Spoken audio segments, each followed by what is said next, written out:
दक्षिण मध्य मुंबईमध्ये उद्धव ठाकरे यांची सभा होणार आहे।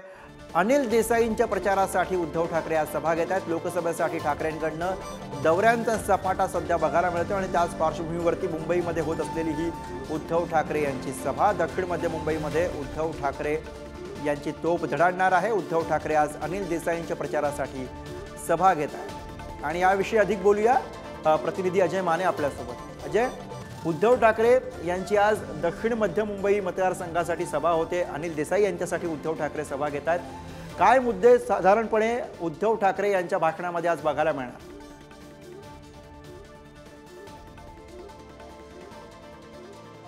आपण जर पाहिलं तर मातोश्रीच्या शिलेदारासाठी आज स्वतः उद्धव ठाकरे जे ते रिंगणात उतरणार आहेत। दक्षिण मध्य मुंबई एकदम प्रतिष्ठेची ही जागा जी आहे ती मुंबईतली महत्त्वाची आहे, कारण की या जागेतच शिवसेना भवन हे महत्त्वाचं शिवसैनिकांसाठी असलेलं महत्त्वाचं स्थळ म्हणजे शिवसेना भवन आहे। तर त्या अनुषंगाने ही जागा जी आहे ती उद्धव ठाकरे यांच्यासाठी महत्त्वाची आहे। अनिल देसाई यांना रिंगणात उतरवलेलं आहे राहुल शेवाळ्यांच्या विरोधात। राहुल शेवाळे दोन विद्यमान खासदार जे ते या परिसरातून आहेत, त्यांच्या विरोधात आता थेट ठाकरेंचा शिलेदार म्हणून मानले जाणारे अनिल देसाई त्यांना उतरवलेलं आहे। त्याच्यासाठी आता आज उद्धव ठाकरे यांची अँटॉफी मधल्या भरणी नाका इथून जी आहे ती तोप धडकणार आहे। सगळ्यात महत्त्वाचा मुद्दा म्हणजे की आता ही तोप नेमकी कोणाच्या विरोधात असणार आहे, कारण की 3 जण हिटलिस्टवर असतील।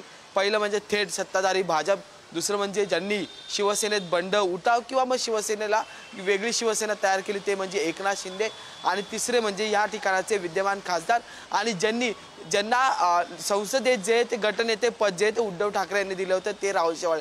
या तिघांवर आज उद्धव ठाकरे निशाणा साधतील आणि त्याच जोडीला ठाकरेंच्या शिवसेनेकडून आतापर्यंत या दक्षिण मध्य मुंबईत आणि त्याच्याबरोबरच बाळासाहेबांच्या या दक्षिण मध्य मुंबईसोबत असलेल्या आठवणींचा एक भावनिक उजाळा देण्याचा प्रयत्न जो आहे तो आजच्या भाषणातून करण्याचा प्रयत्न जो आहे तो उद्धव ठाकरे करतील। तर दुसरीकडे राहुल शेवाळे यांनी कशी दगाबाजी केली, बरोबर, बरेच